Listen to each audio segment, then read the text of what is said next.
Welcome back to the Mini Transat mission. I'm Peter Gibbonseff, and thanks for listening to another episode where we talk all things related to the Class Mini 650 and the Mini Transat. Jonas Gomes joined me this week from Brazil. He raced his Pogo 2, number 654, and I really enjoyed being a dock next to him next to the race stopover in La Palma. We also crossed paths on the race course and spent some time talking on the VHF radio. Hope you all enjoyed my discussion with Jonas. Jonas, welcome to the podcast. How you doing? Hello, Peter. I'm doing great, actually. Just living the boat life still, but now cruising mode. Awesome. Well, we'll definitely get into that. Well, first off, congrats on finishing the recent Mini Transat. Gotta say, I really enjoyed racing against you. I feel like we spent a lot of time near each other out on the water or on the dock in the Canaries. And I really enjoyed meeting you and seeing you out in the water. Thanks, man. Congrats, too. And it was awesome to be racing always next to someone that you knew and that I knew. And it was super fun sailing and super fun company at the dock. And man, awesome what you did on the second leg with repairing the boat and just rocking it out to the finish line again. Oh, thanks. I appreciate it. Well, I definitely want to get into the Mini Transat and talk about that. But let's first kind of talk about you, who you are, where you're from. But let's start with, where are you located right now? Well, I'm in Brazil, in my hometown of Ilhabela. So that's where I'm from too. And I grew up here. It's a pretty close to sailing place. Let's say we have a strong sailing community here, and I learned to sail here. And I traveled around a little bit when I was a kid and a teenager, cruising from here to the Caribbean, then to the Azores, Portugal, and back. Me, my father, and my sister. And in those trips, I learned about the Mini Transat and many other crazy ideas for life at sea. And I ended up joining the Merchant Navy to have a job that would pay me well enough to be able to do that and also give me enough free time to pursue something like this. So, that's great. Yeah. So, Merchant Navy Academy. And after that, at some point, I just realized, wait, I actually have already everything I need for a mini project. So why not? And then I bought my boat in 2021 by the end of the year, and then did the same thing as you did in qualifying and racing the Transat. So we're gonna get into all that. But first, so what kind of boats were you sailing on growing up? What were they, like big boat or like keel boats, or were you doing some dinghies, or what did that look like for you? Mostly keel boats. We have the sailing scene here in Brazil is very much Olympic dinghy sailing, and what they call ocean sailing here, which is actually club racing with keel boats, with big keel boats. So I wasn't more in the keel boat scene. I raced a little bit the laser, a little bit the opti, but just very, very little. And mostly I was racing with my dad and friends here in town. Sometimes going to some other championships in Rio or Santos. And we have very few offshore races here. So I did, before going for the Transat campaign, I did the Santos to Rio race, which is a 185-mile upwind race. Not fun. and then the Refeno, which is a fantastic race. It's a 300-mile beam reach on the northeast of Brazil, full time on the trade winds, to a paradise-like island called Fernando de Noronha. And those were the two offshore I had done before. Nice. So what was it like going from that kind of sailing to the merchant marine? I imagine that's got to be a little different being on some big ships. What kind of ships were you on? And just, how different was that for you? Was it a hard transition? It was fun. Actually, it was very fun. I had a little bit of a step in between the keelboat sailing and the Merchant Navy. I went to Europe and I worked in super yachts for a year. Oh, wow. So, but not as super. It was a small yacht for European patterns. It was a 36-meter motor yacht, so pretty big already. So it was already a kind of a step up in between the sailboats and the big oil tankers. And and then I worked in basically 4 types of vessels, 2 different types of gas carriers, and 1 big oil tanker, and 1 supply vessel for seismic survey operation. And man, the transition was funny because, for example, once I got in here in the San Sebastian Channel, right in front of my hometown, with one of those ships, and it's like 3-4 mile wide channel that we sail in, and it seems very big from a sailboat, and then suddenly when you are in something that big, it seems so narrow. So it was fun to check out these differences. Yeah, no, I'm sure. So what kind of places did you go to on those ships? Did you go anywhere pretty far away? On the oil tanker, yes, I did. My first trip was actually to the U.S., to an offshore port called Loop, the Louisiana Offshore Oil Port, if I'm not mistaken. And we passed by a Coast Guard inspection over there. We actually never got to see land because it was 50 miles offshore. But I actually got very surprised by how many, by the amount of life over there. In the middle of nowhere, I guess because of the platforms or something like this, there was a load of fish and of birds and dolphins, sharks, all swimming around the ship. That was amazing. And after that, we did one trip to Norway and another one to Portugal. And I missed one that would be awesome. The moment I got down from this ship to go into the next one, it wasn't my cadet ship yet. And the next week, they sent the ship to Chile via Cape Horn. Oh, that would have been cool. That would have been awesome, but yeah, missed that one. Anyway, it's fun to sail that much on that kind of ship, and the amount of sailing those ships do is incredible. Also, I basically doubled all the miles I had done in my life just in 1 year and a half sailing those ships. It was awesome.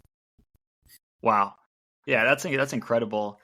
So I know you said you heard about the Class Mini from like a young age, but I guess at what point did you really consider it as an option or something that you really wanted to do? Did you always know you wanted to do the Mini Transat, or I guess when did you think about it? And then were you seeing other minis out there? Were there minis like down there in Brazil, or was it just something you'd heard about?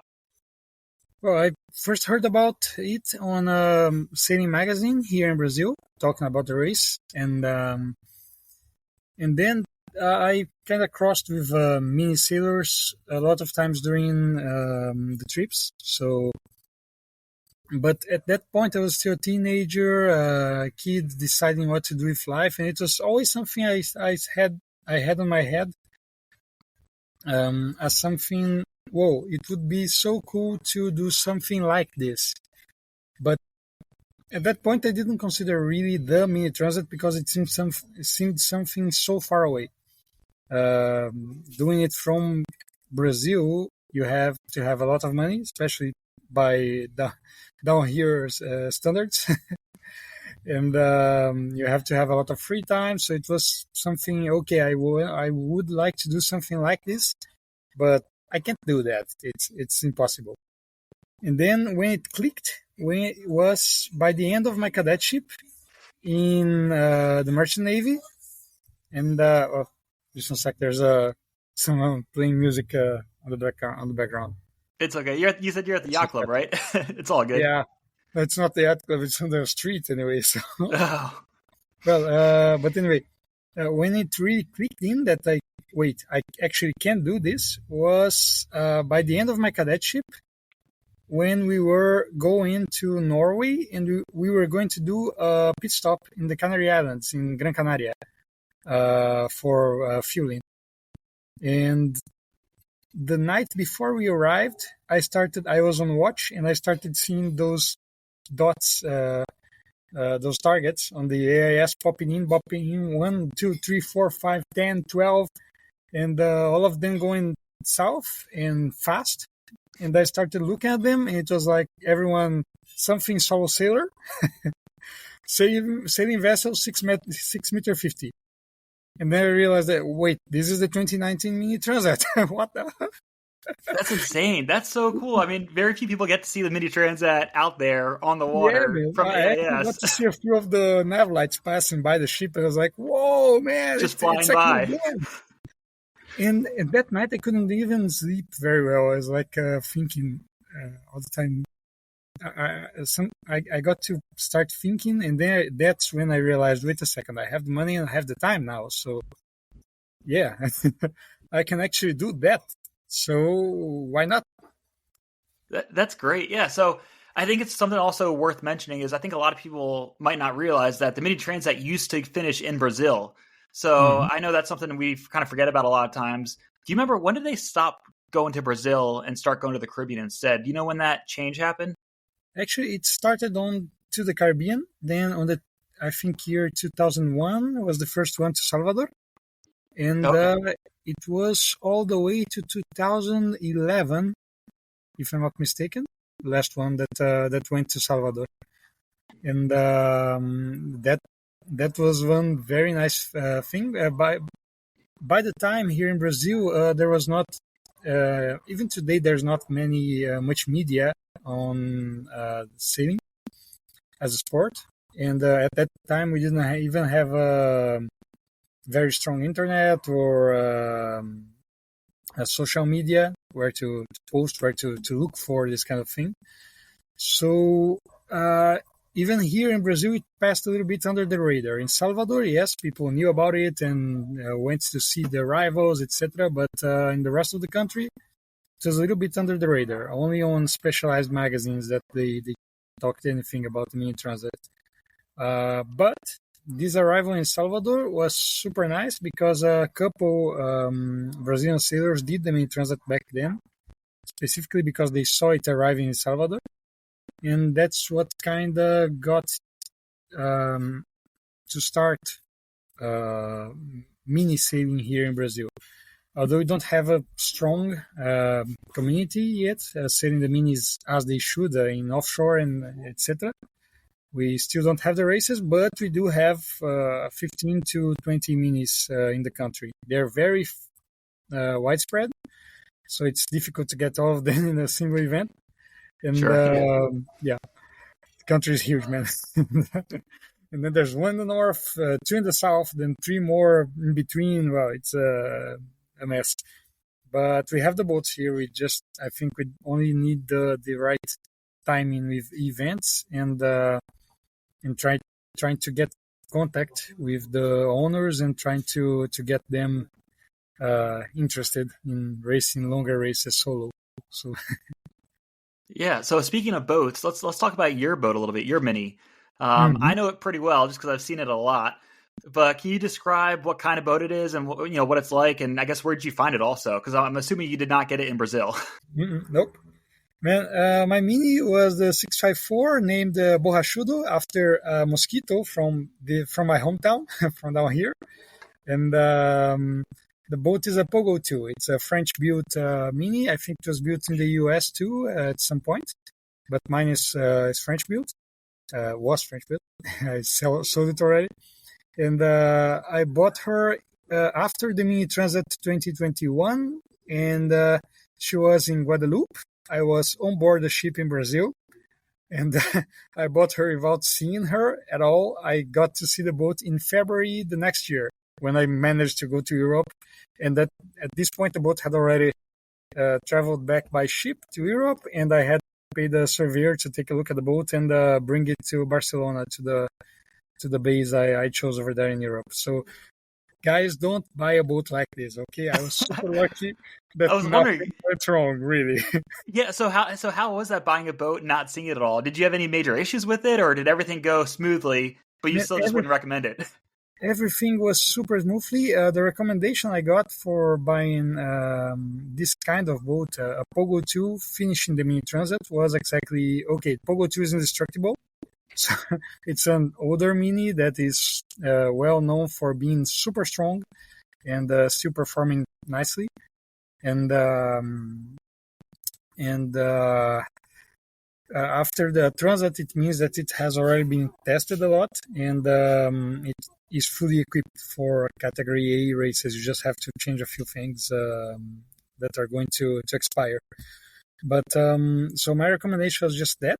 And buying the boat without seeing it was a huge risk. Actually, if the guy selling the boat to me wanted to just get out of the money and not give me the boat or anything like this, it would have been so easy.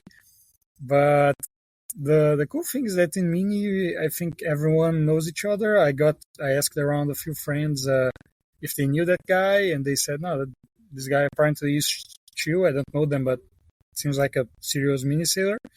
And he was from Barcelona too. His name was Ignazi Tico. So since I was taking the boat to Barcelona, I was like, oh, okay, at least worst case scenario, I know where the guy lives. In the end, it was super cool. I hadn't any issue with the boat, and not only that, Ignazi helped me a lot during the campaign, mounting the boat, giving me tips. He even went for the start in Les Sables d'Olonne to see the boat start again. So without him this time, so it was super nice. That's great. Super nice. But don't do that. It's super risky. Yeah, well, I'm glad it worked out for you. So with the Pogo 2 and your boat, I guess, is there anything that you really like about that style boat? Is there anything that you really liked, or, were there any like wind angles or conditions that the boat was really strong in that you felt? Kind of curious what you think about that.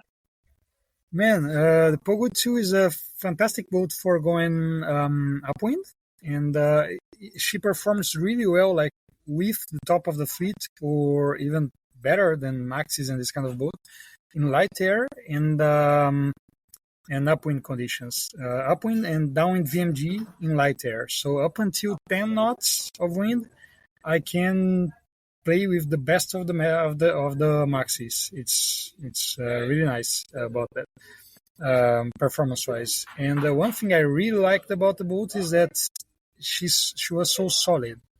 My project was fully to learn and to complete the Mini Transat. I wasn't really focusing on podium finishes or anything. So I wanted a boat that I could look at her and say, okay, this is going to make the crossing. No matter what. Even without a mast, we can just float around until we get to the Caribbean. And on the qualifying season, I felt exactly this. I didn't break a thing in the first year of racing the Mini. I think the only thing I broke was the top of my dumb boy.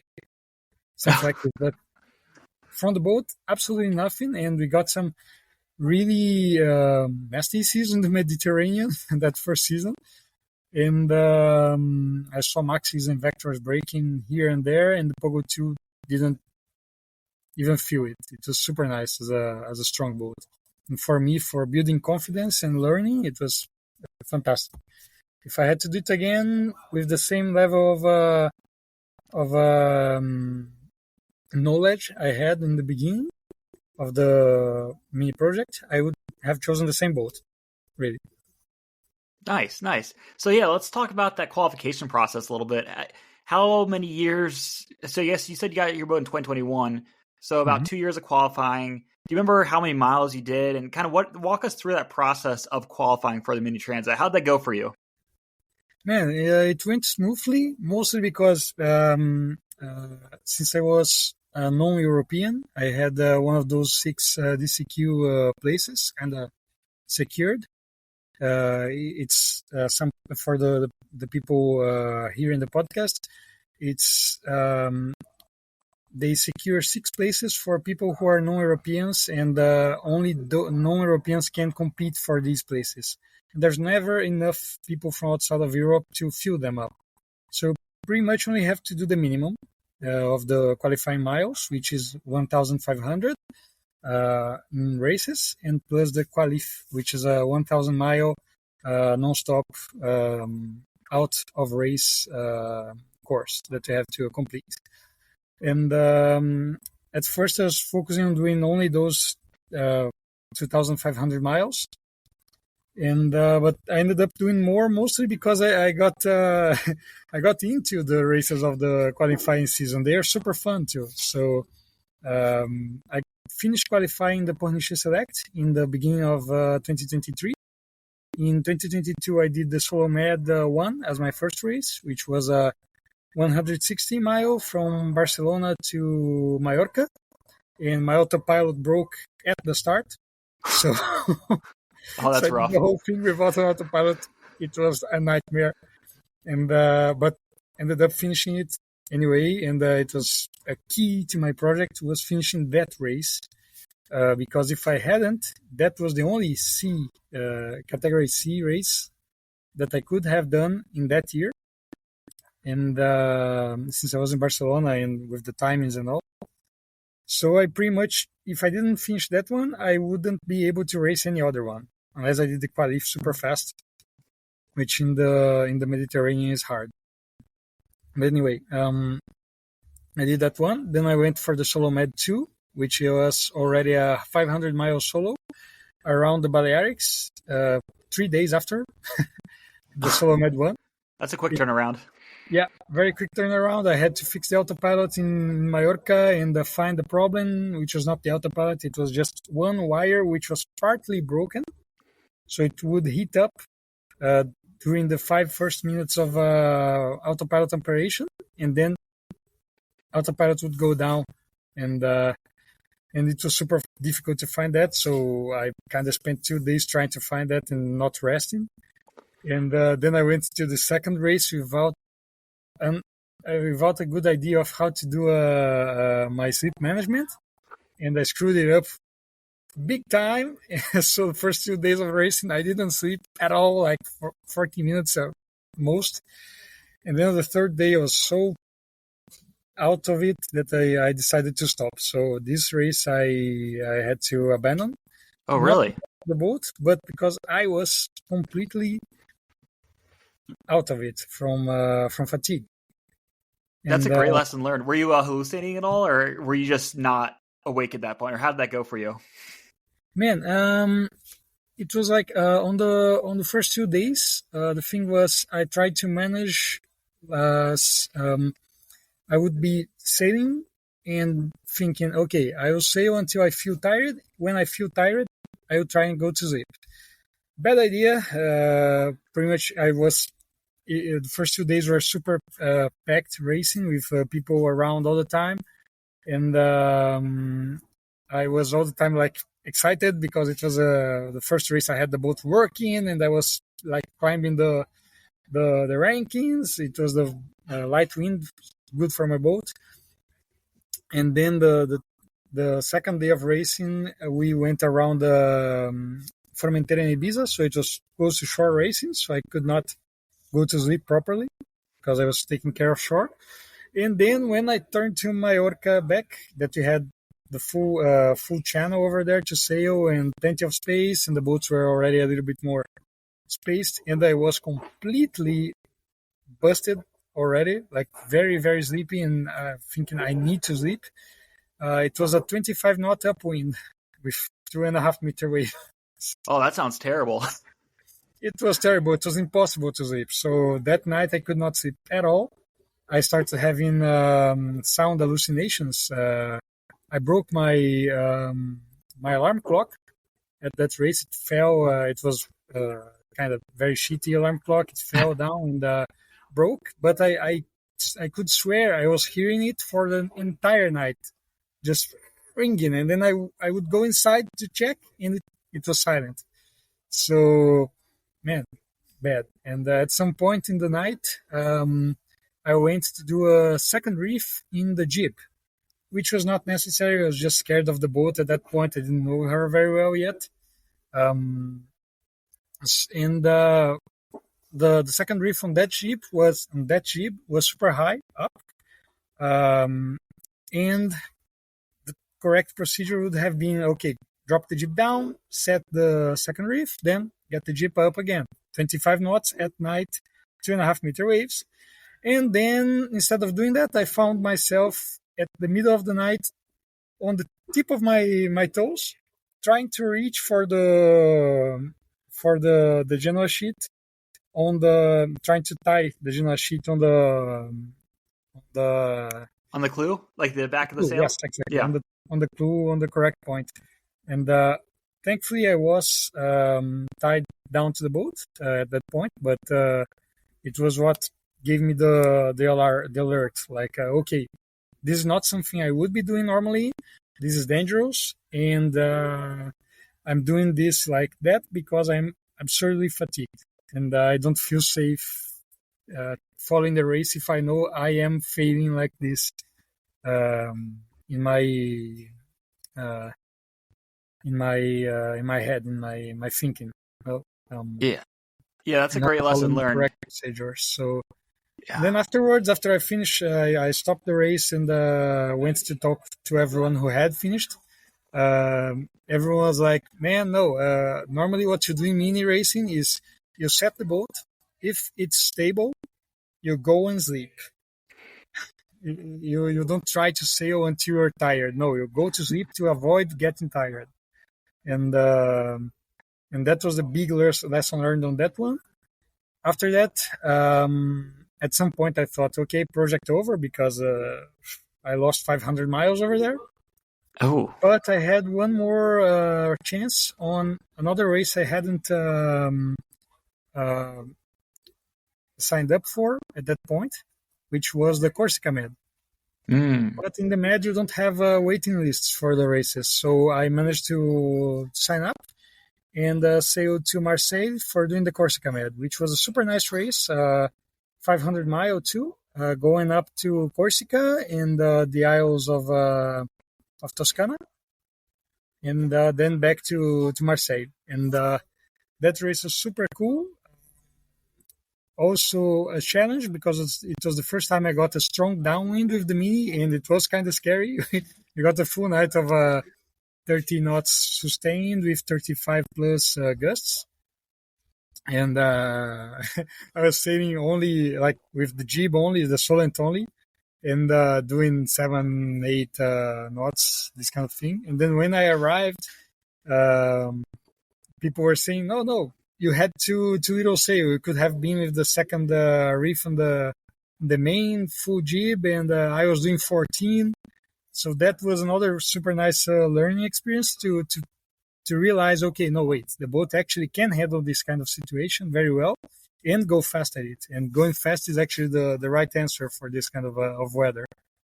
No, that's a great point with the speed, and then also it's more balanced too. You know, if you drop the main completely, you Mm-hmm. lose so much of the sail in the back part of the boat that now the boat just is hard to drive at that point, and the autopilot doesn't like it. And trying to get, I've also found if you have too little sail area up, when the waves get really big and you go through the trough, you know, the bottom of the wave there, now you Mm-hmm. lose all your wind for a couple seconds until you get to the And top then of the the next boat was, wave. oh, So if yeah. you don't have enough sail area up, sometimes you can lose all your wind through every single trough, and it just makes it for a miserable experience. Mm-hmm. Yeah.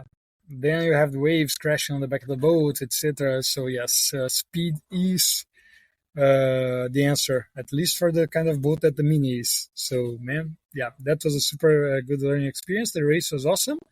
It was 3 days of very light wind, and at that point I was on the top 10 of the fleet. Then when the wind really picked up and I got a little bit scared, then the fleet just got away.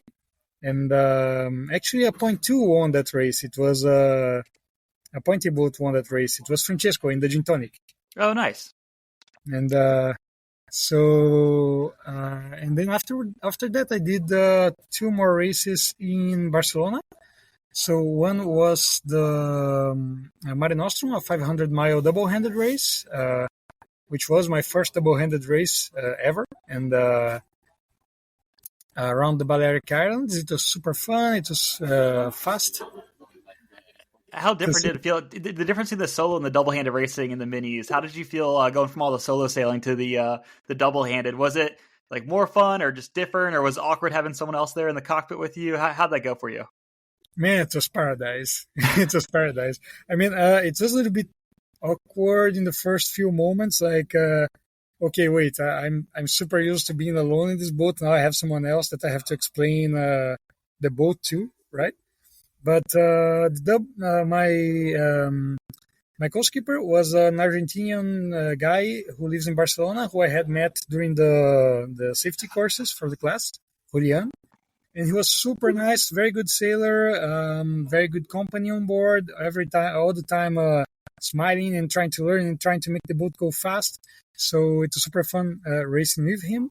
And I think the double-handeds are really depend on who you have on board. I was lucky that I only got really nice people with me on board on my double-handed, so they were all paradise. It was a little bit, since they are so long, 500, 600 miles, it's a little bit like sailing solo, but taking shifts. So You get to sleep a you little have more. the boat for yourself. You have that feeling of the freedom of sailing solo and taking all the decisions. And at the same time, you cut out the fatigue because you have enough time to sleep. So it's the best of both worlds. And so yeah, Yeah. that one was awesome. Yeah, it's funny you say that. I remember doing one of the double-handed races, doing the mini fastnet, and I'd done that, right after a solo race, and I just remember being like, "Wow, I feel so rested during this race." I mean, don't get me wrong, there were times where you just are exhausted and there's a lot going on, but there were just a few days out there where you're like, "Wow, I slept so much. Like, why am I doing this solo sailing? Why I could just be doing double-handed and actually, feel good in the middle of a race." Exactly, man. I feel for me, double-handed is the most fun. Solo is the best learning experience, and but double-handed is by far the most fun, for my taste at least. And after that one, I did another solo, which was super cool too, because it was the Mini Barcelona. It was a 300 miler from Barcelona to the Balearics again and back. And we got, in the first night, conditions very similar to those of the Corsica Med that got me scared. So 13 knots sustained, 35 gusts, big swell. And at that point, I just said, no, wait, let's go by the sail chart. Let's see what this boat can do. And man, we were flying. I didn't put the autopilot the whole night, but not because I was scared of doing it. Mostly because I could not get myself to get out of the of the tiller. It was absolutely fantastic sailing. We were doing 12 all the time, and top speed was 15.25. It was the top speed of the entire campaign. Nice. And I had so much fun. And then I realized, wait, I can have fun in this kind of situation. It's not something to be afraid of anymore. It's something to be eager for, So yeah, that one was super nice because of this realization. And that was the 2022 season.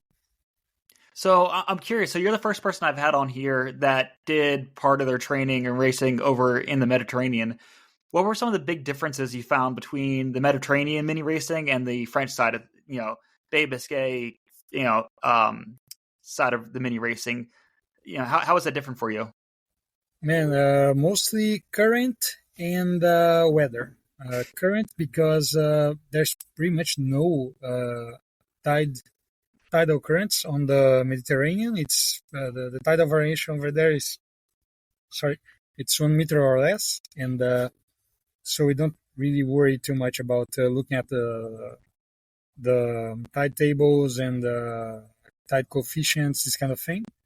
Whereas in the French Atlantic side, it's key. You have ridiculously high tidal variations with like 5 meters and plus, and currents that can go up to, if you're talking Hasbun Shah, it can go up to 10, 12 knots of current. It's ridiculous. It's insane. So yeah, this is key to learn over there. It was super nice to go to France in the second season to learn this side of sailing. And in the Med, on the other hand, the weather patterns are very much more changeable than in the Atlantic. It's much less consistent.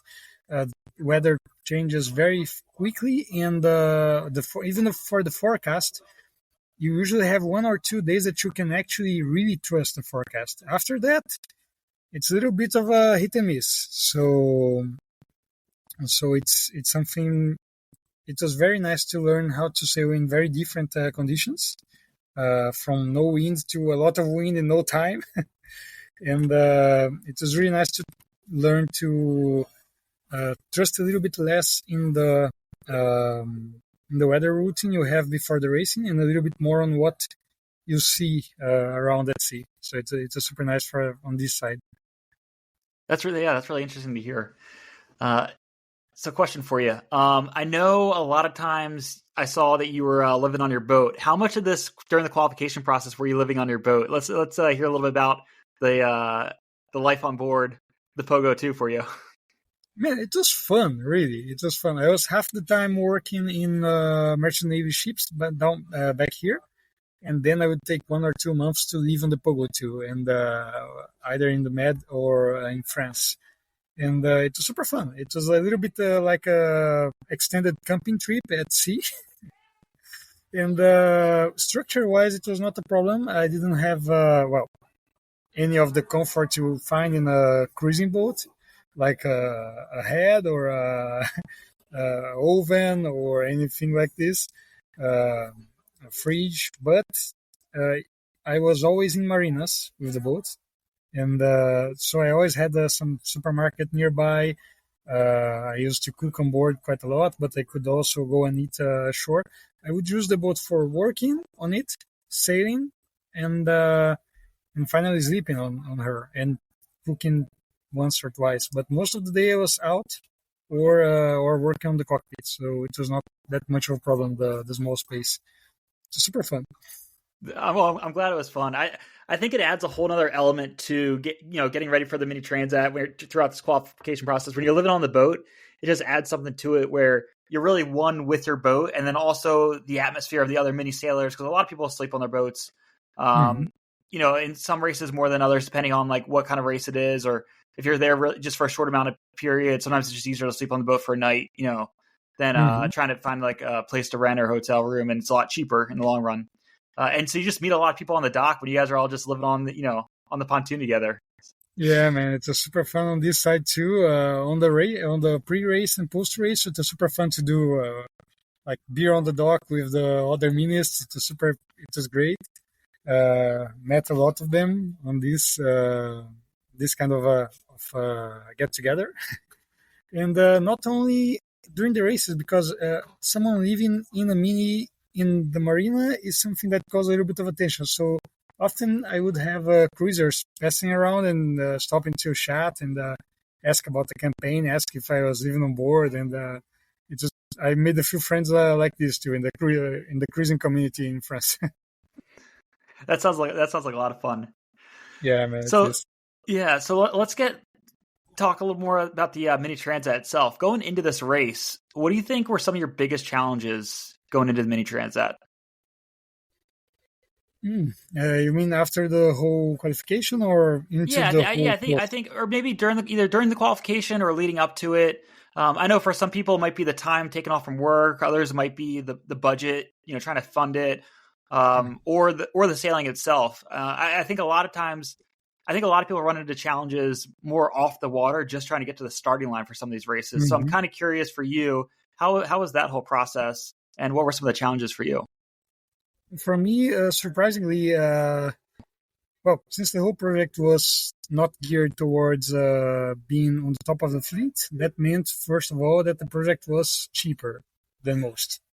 So I could get a cheap boat, and I didn't really have to have all the pro equipment, all new sails, etc. I had equipment that worked and that would take me to Guadeloupe. Maybe not the most performant, but still something. And so on the budget side, working on merchant navy and doing a project like this ended up being a nice combination. I ended up doing it without any sponsors, and this was super nice also for the time aspect of the project, because I could just work and do my own calendar and not worry about having to meet some kind of other people's expectations. I had all the time of the world to myself, except for the 6 months I was working. But then I had half a year to race, so it was super nice. On this logistics side, actually, I think for me it went very smoothly, mostly because of the decisions of doing it by myself, no sponsor, and the kind of job I had, and the kind of project I had.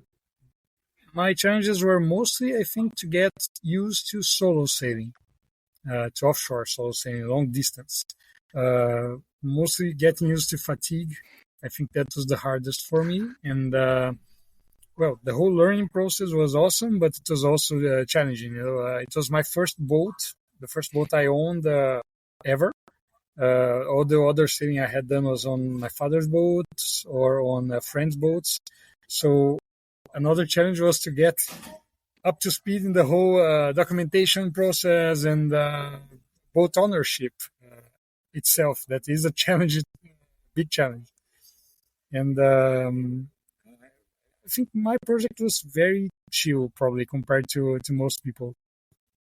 So after all those lessons learned and everything you've gone through your experience on your boat, is there anything maybe that you would have changed in your preparations going into the Mini Transat? Anything you would have either changed or that you'd recommend other people maybe do differently than what you did? What do you think about that? Yeah, for sure. First thing, I would have gotten more time. I think the ideal campaign is 4 years, probably. And the whole thing is, if it wasn't possible in 2 years, I think I wouldn't even have started it, because it is a very long commitment. But if you're sure you want to do something like this, 4 years is, I think, the best campaign. So you have more time to qualify calmly. You can make more miles, which actually counts a lot. And also you can just enjoy the qualification process, because it's super fun. The races are super fun. The community over there is super fun. It's a lot of great people you meet, a lot of things you learn from these people. And you just need more time to fully enjoy that. I think I left a few races I really wanted to do, and I could have learned more from the people who are on the circuit than I learned. And on another thing, I did mostly solo races, which were super nice for the solo training aspect. But I think I would have enjoyed a lot and also learned a lot if I got more double-handed races with people more experienced than me, because the double-handeds I did were with Julian, this friend of mine in Barcelona, who is a super sailor but was starting in minis also. The second one I did was the Mini Fastnet with Marina, a great friend of mine from Ilhabela, from here, who is also a fantastic sailor but also starting minis. And the third one was with Anna, who is now the owner of my boat in Pornichet. Sorry, Pornichet, no, and Douarnenez. And she was also looking to get into minis, also a great sailor. It was super good sailing with them, but if I could have more races with people who had already done a Mini Transat, for example, I probably could have learned stuff that I would end up using in the Transat itself. So getting experience from who knows it, right? Yeah, those are all great points. I mean, I remember doing a double-handed race with someone who did the previous Mini Transat, and the few days out on the water with him, I just learned so much, and it brings you up to speed so much faster. So I couldn't agree more with you on that. But let's going into that first leg of the Mini Transat, the start. Were you ready going into the start, and what was on your mind? Man, boat-wise, maneuvers, and preparation-wise, I was ready, and didn't have any problem with that. But what I don't think I was ready, and I don't think anyone was ready for it, was the atmosphere of the start, right? I mean, it was something kind of unreal. I don't know. Going into the start was normal as any race, just unfurling the code zero, finding your place in the line, etc. Just doing the procedures almost automatically, right? But everything had this can't be happening atmosphere around it. Like, whoa, it's really it's really happening. I'm here. I'm in the start of the Mini Transat. It felt a little bit like a dream, you know. So I didn't expect that kind of mindset. Anyway, preparation. It was just something really fun and different, but nothing that really interfered with preparations or anything. And Yeah, how were those first few days of the race of leg one? How was that leaving the Bay of Biscay and going around northwest Spain? How was that on your boat? oh man, I was super worried about it because I hadn't done the Transgascon or anything like this, and so first time on that uh, stretch of sea, and super worried about the Finisterre, about getting that front in Biscay and how the sea would grow, etc. So it was more a lot of concentration, focus, and worries about getting to the Finisterre and getting around it as fast as possible and without breaking anything. So it was a little bit stressful, only thinking of what could go wrong. Not that anything really went wrong. All right, I think So we the lost a little Wi-Fi there. Yeah, so where are we at? yes. So where are you again? Yeah, crossing Biscay. So yeah, I didn't Yeah, have so any problems on the boat. Just taking a lot of care and stressing out about what it would be when we arrived to Finisterre. I had a few interesting stories on that first part. Mostly one point close to the after the first virtual waypoint when I was sailing close to Lisa in the Mojo, the Maxi, and she broke her bobsleigh. oh So yeah, the one, yeah, the downhaul from uh, bowsprit. the bowsprit. Yeah. So and she was right next to me as that happened, and she was on the radio thinking, trying talking to people, trying to figure out what to do. And she decided to go into the water to do the fix, and pretty much me and some other boat that was close, we just she went with a radio and in a waterproof bag, and we were just monitoring her on the AIS and radio just to make sure everything was okay in case she had any problems in the water. But then she did the fix real fast and went back in the boat, called everyone, said, "Okay, I'm okay, back to the race," and that was it. That was the only really out of ordinary thing that happened in that part of the race for me. And then Finisterre, which was hard, 40 knots gusts with 4 meter waves, 3 4 meters something, And upwind. and upwind. Yes, and I was seasick like hell. Oh, you were? Yeah, man, I don't get seasick easily, but at that point, I don't know if it was the stress or the sea or both together. But I did get seasick, and I managed to get the jib down, third reef on the main, and I was getting ready to go and put the storm jib. And at some point, I just stopped and decided, no, I'm not going to do this. I'll just lay low with the third reef only and wait for this front to pass. I know this is going to pass quick. And then I just put the Genoa back up when this whole shitstorm is already past us. And managed to do that. And I think it was a good decision because going up to the bow to set the storm jib while not really on full 100% would have been a little bit dangerous, I guess. And then yeah, after that whole thing passed, and it's awesome to see the minis in this kind of situation, how much they can handle the weather. Just tacked back to inside the TSS, Genoa up, and go. Yeah, so I know we had some really nasty wind and it was blowing hard. And then after that, got pretty light, rained on and off, and light air. But then once we got down off of Portugal, we had some good trade winds, some good downwind sailing. What was that like for you on your boat? Oh man, it was awesome. It was awesome. Those 3 days of calm and rain were a little bit of a nightmare because also I couldn't see anyone. I went closer to the shore, and actually, after I saw tracker, there there was always someone close by to my boat, but I didn't have my AIS antenna. It flew off in Finisterre. It was interesting because I couldn't see anyone. So at some point, I thought I was isolated in the back of the fleet or something like this, that everyone had gone. So psychologically, it was super hard. And at the point that we started getting the trade winds, man, that was a little bit of a relief already, just getting the boat going, you know.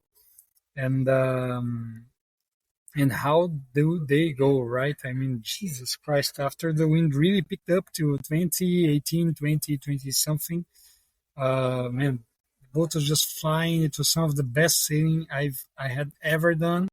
And just fantastic.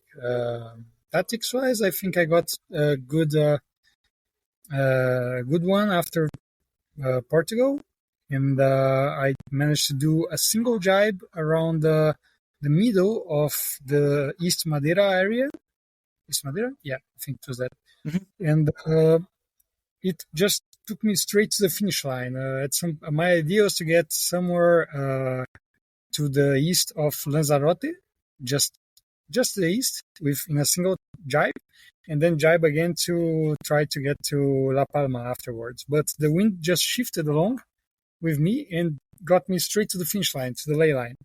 So it was fantastic. So it was 3 days of sailing the same tack with 20 knots winds, the boat just going 10, 10, 10, 10, doing over 200 miles at some point in 24 hours. And then on the last couple of days that I saw your boat, you were the first person I saw since Finisterre. So, oh wow, that long! Yeah. And so it was absolutely awesome. I saw another Mini, I said, "Okay, back to the game. Let's play." And that last stretch along with you was fantastic, really. It was great. It was great racing to get, being out there on the water with you. It was really fun until you passed me in the last couple of hours going to the finish line. Oh man, yeah. With that light air. Yeah, not to mention that calm. I mean, god damn it. We sailed 3 days straight, fully flying, and then like the last 10 miles took the whole day to get through. I know. I thought I was going to be in by lunchtime, and I didn't get in until after like midnight or 1 a.m.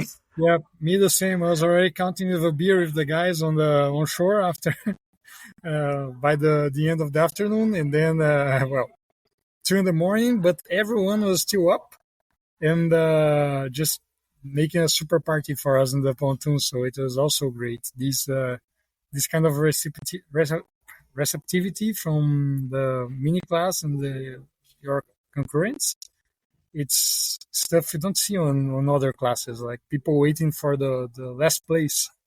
Yeah, I think it's really special. Yeah. Mm-hmm.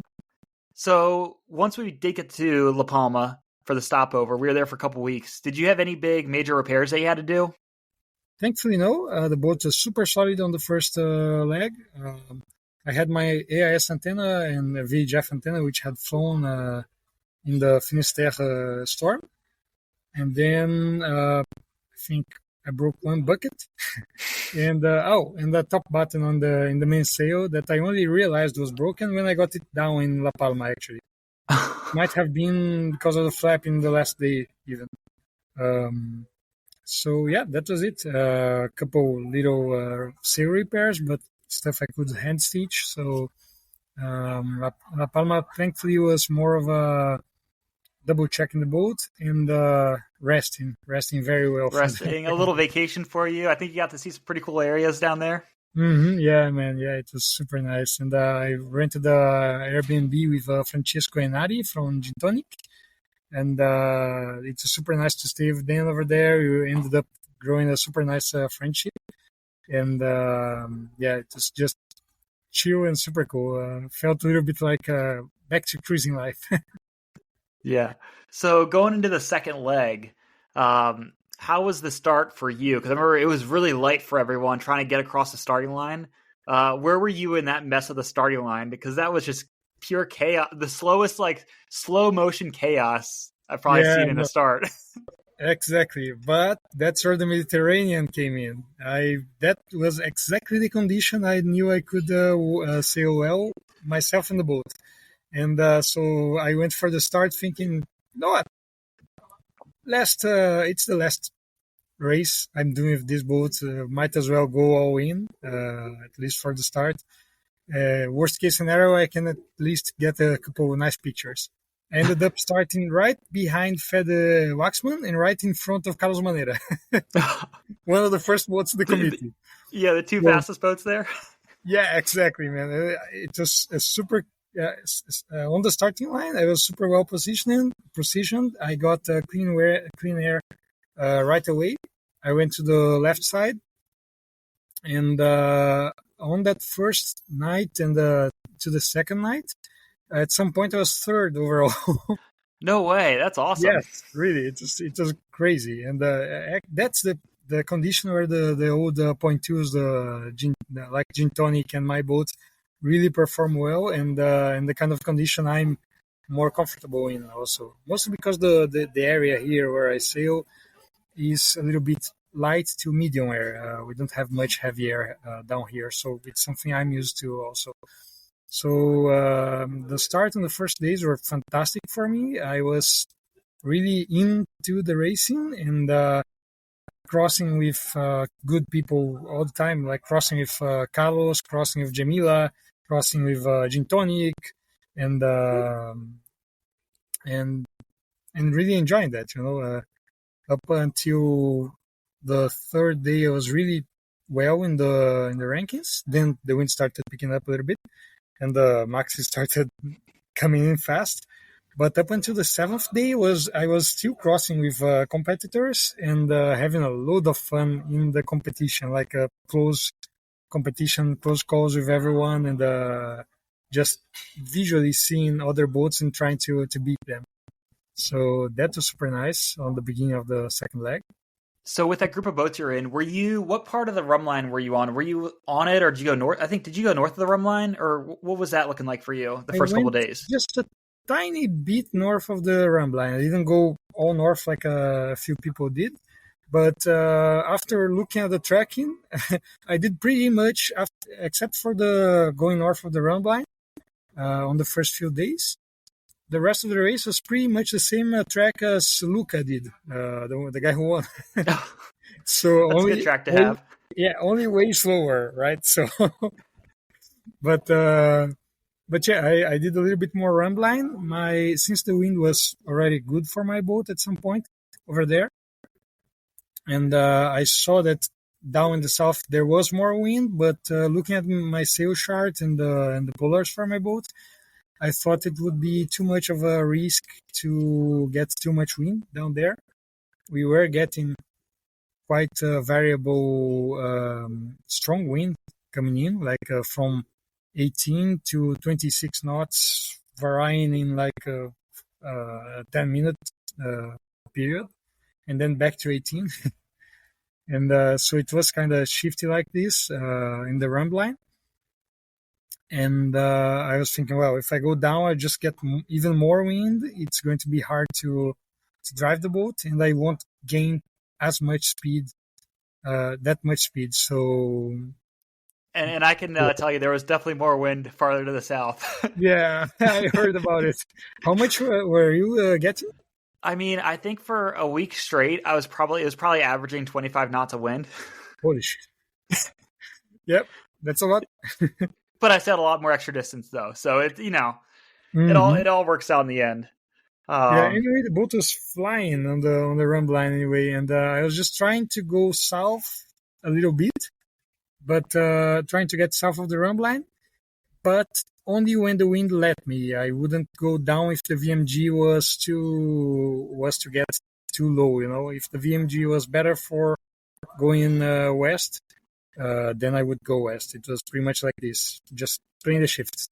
Well, it's really interesting hearing your thought process because I think that's one of the important things also is, these minis are all the same size, but they are not all the same in terms of their capability for different wind conditions and angles. So really knowing what your boat is strong at and what you're strong at as a sailor, I think is a huge factor into deciding your weather routing of where do you want to go.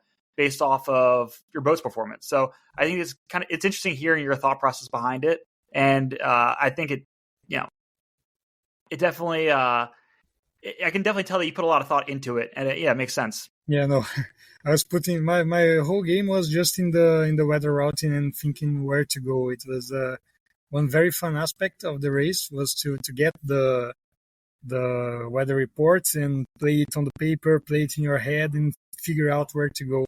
And there are so many variables that it ends up being super engaging. I really enjoyed this part of the planning of where to go during the racing. And so yeah, I just put a lot of thought in it. Really, I don't think it was maybe it wasn't the best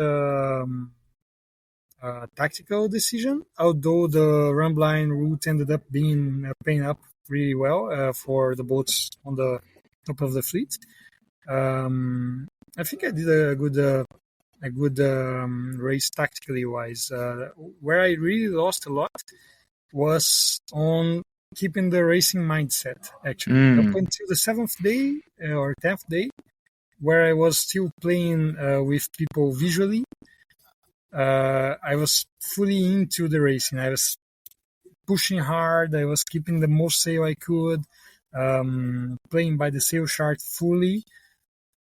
And then at some point, I had a few situations. First one was a very funny one on the 7th or 8th day, where I crossed with Willie from Tars, the 1029 Nasira.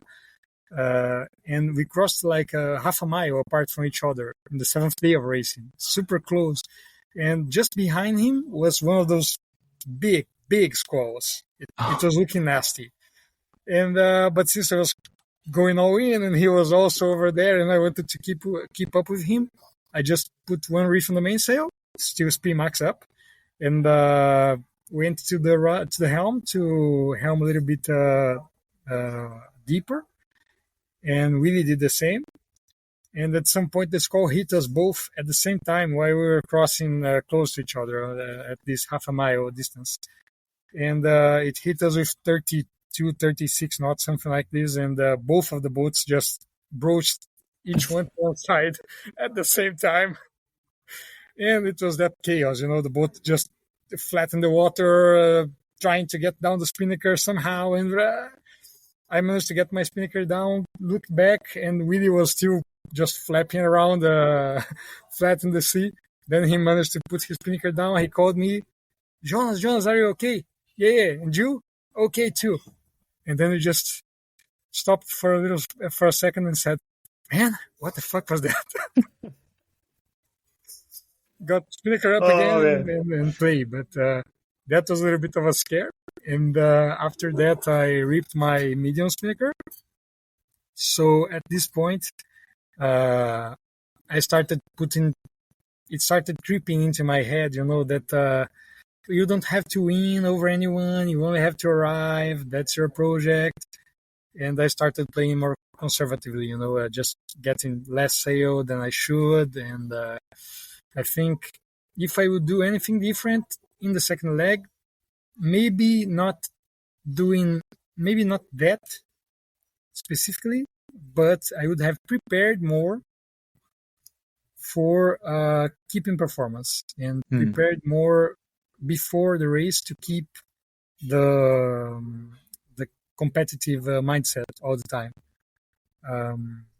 Anyway, I can't even say it was a bad decision because afterwards on the 10th or 12th day of racing, I broke one of my rudder fittings.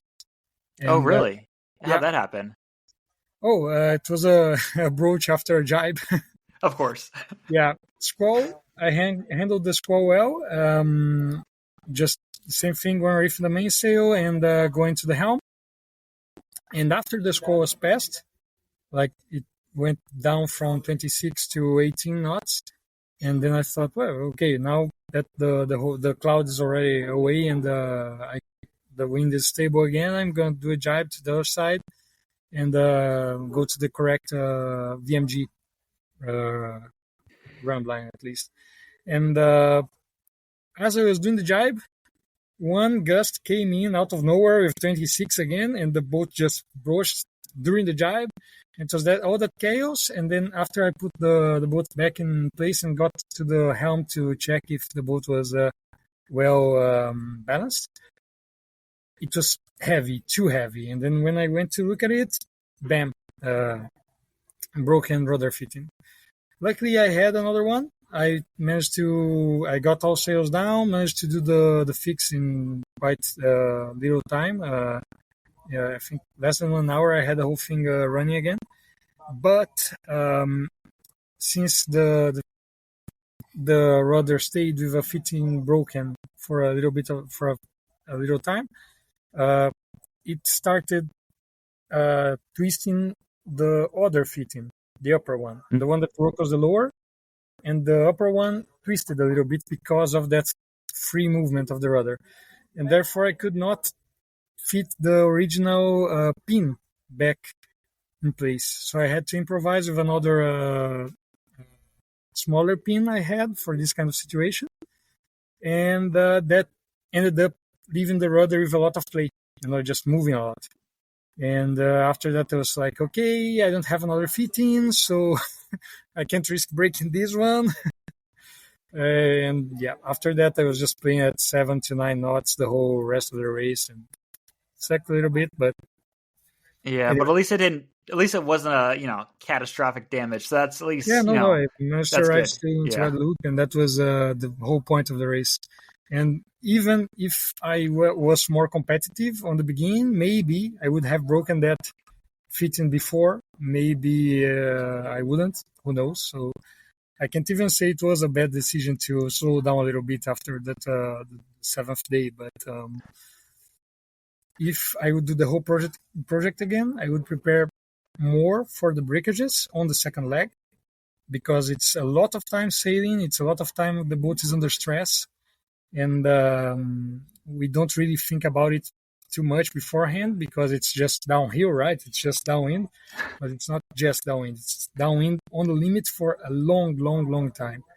And if I was more prepared for this kind of stuff beforehand, I probably could have maintained competitively up until the end of the race. Who knows? No, that's great. Yeah, great points. Good lessons learned there. Absolutely. Couldn't agree more. So let's talk about the finish. How did you feel coming into the finish line? How was that for you? Man, absolutely surreal. It was, crazy. I started crying 1 mile before the race, the race finish. And then as I crossed the finish line with Manu and the other guys just waiting around and congratulating and just starting to sink in that I had done the Mini Transat, the whole thing I was dreaming about as a teenager, as a kid. It was just magical, man. It was I don't even know how to describe it. It was one of the most special days in my life. And one thing I remember very well that is easier to describe was when I was crossing entering the Coral Pass for the San Francisco Marina, and I felt the smell of wet land, wet earth from a little bit of rain that had passed just before. And man, I just started crying out, just feeling that smell of land. It was super special, really. And then arriving at the dock with my girlfriend waiting for me, and the other minis waiting, all the people around just congratulating me and everything. It's just super special, man. It's something you had to be there to know, and you were there. So just for the people hearing the podcast, it's something it's incredible. It's incredible and hard to describe. Yeah, it is. Yeah. So did you enjoy your time in Guadeloupe?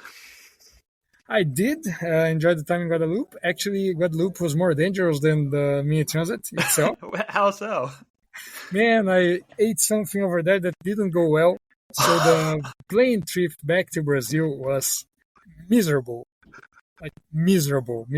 And holy shit. Yeah, that was that was the most dangerous and the uncomfortable part of the whole crossing was the flight back to Brazil after Guadeloupe. And Oh my. but aside from that, it's a super beautiful place, and we enjoyed a lot over there. My girlfriend was there to receive me too, so we spent a little time getting to know the island. We got another B&B, Francesco and Ari again, and Francesco knew the island very well, so we went around, found some waterfalls and beaches and this kind of stuff. And so yeah, it was super nice, and a super nice, well deserved rest for everyone, I guess. Now, after going through all of that and the whole emotional experience of finishing, what was it like putting your boat on the cargo ship to send it back to Europe? How was that for you? The opposite kind of emotion. It was super sad. Man, I mean, the whole dismount in the boat, the last sail with the boat, I was already feeling it a little bit from San Francisco to Puente Pitre. Feeling a little bit sad. That was the last sail I would do with the boat as owner, at least. And then arriving in Puente Pitre, it was the whole chaos for dismounting the boat fast and getting the mast down. So didn't really have much time to think about it. But when it was on the cradle, locked and tied up, I just put my head to the bow of the boat and started, thinking of everything, of the whole campaign, from the first race, from the day I saw the boat to that point, leaving the boat to a cargo ship.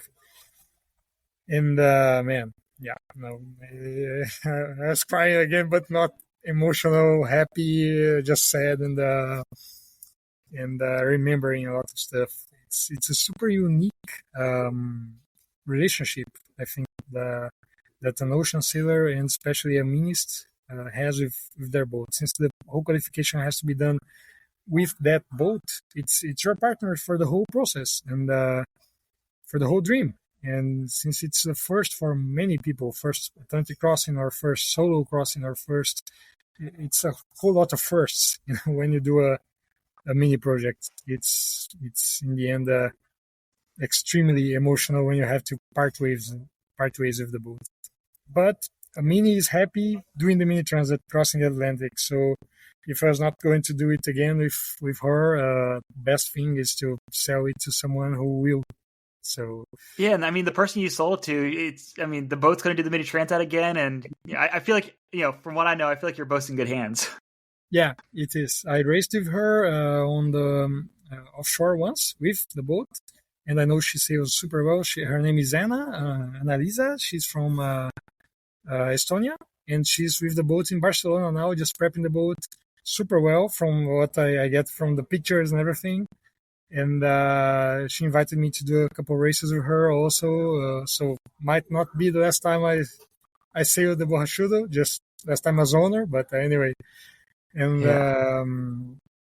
yeah, I think she's in good hands, and I think Anna has a super bright future. She knows what she's doing super well, and she has the campaign super well planned out, I think.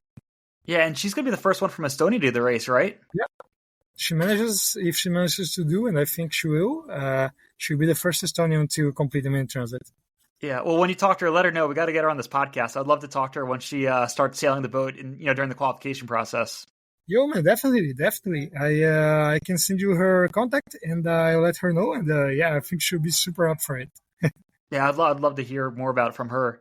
All right, so now that the Mini Transat is over, and you're enjoying some drinks at the yacht club right now, I can see, which is great. You can finally relax and not worry about the racing and everything. Mm-hmm. What are you currently focused on? Man, currently I'm living aboard. I have this 31 cruising boat. I'm living aboard with my girlfriend here in Brazil.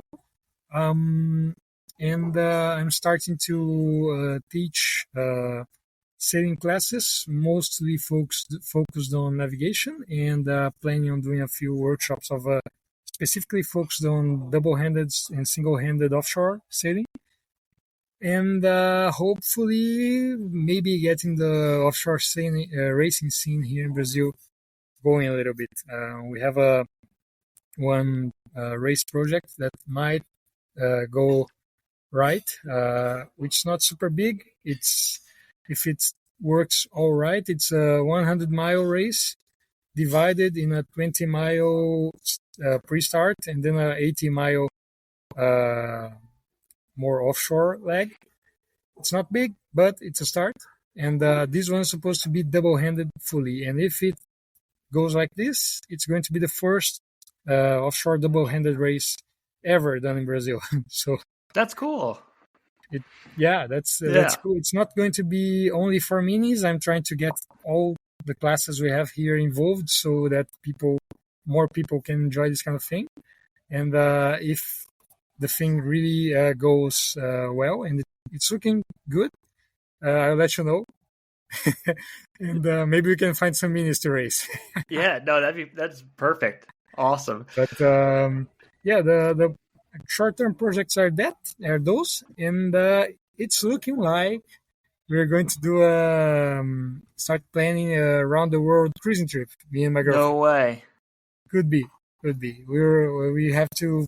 That's the idea. We're going to plan out now everything, see the costs, how much you have to work for doing it, and everything. But I think the current big project is that one. So that's exciting. Well, let me know how that goes, and I definitely want to follow you with your adventures coming up. Definitely, man. And whenever you want to visit, be it here or somewhere else during the trip, just come on. Yeah.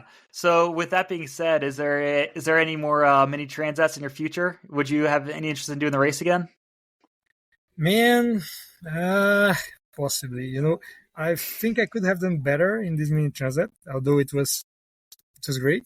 I think if the mini transat ever comes back to Brazil, which is always a possibility, every 3 years they change where the race goes to, right?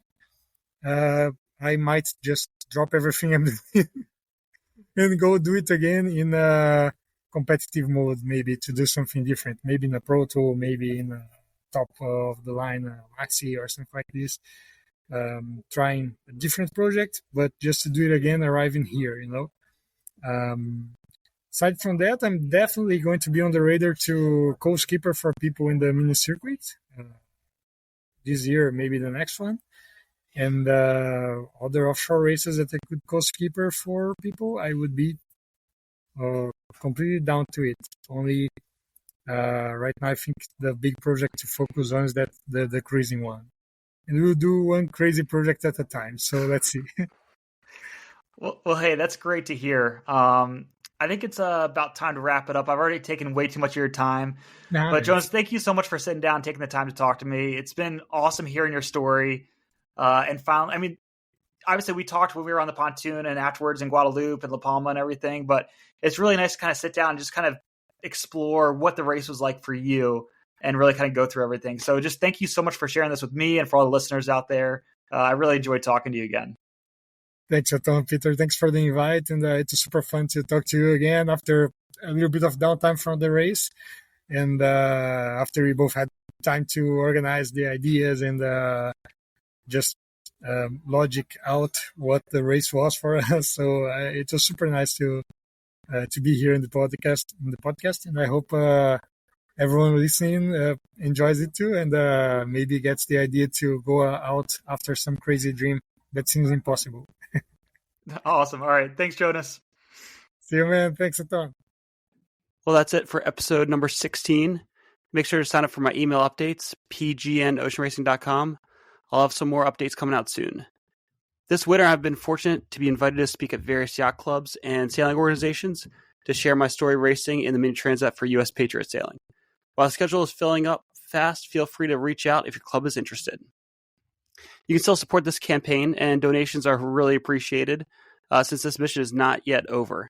So you can donate through my website with the links to uspatriotsailing.org and my GoFundMe page. Now, wherever you listen to this podcast, please hit the follow button and leave a review.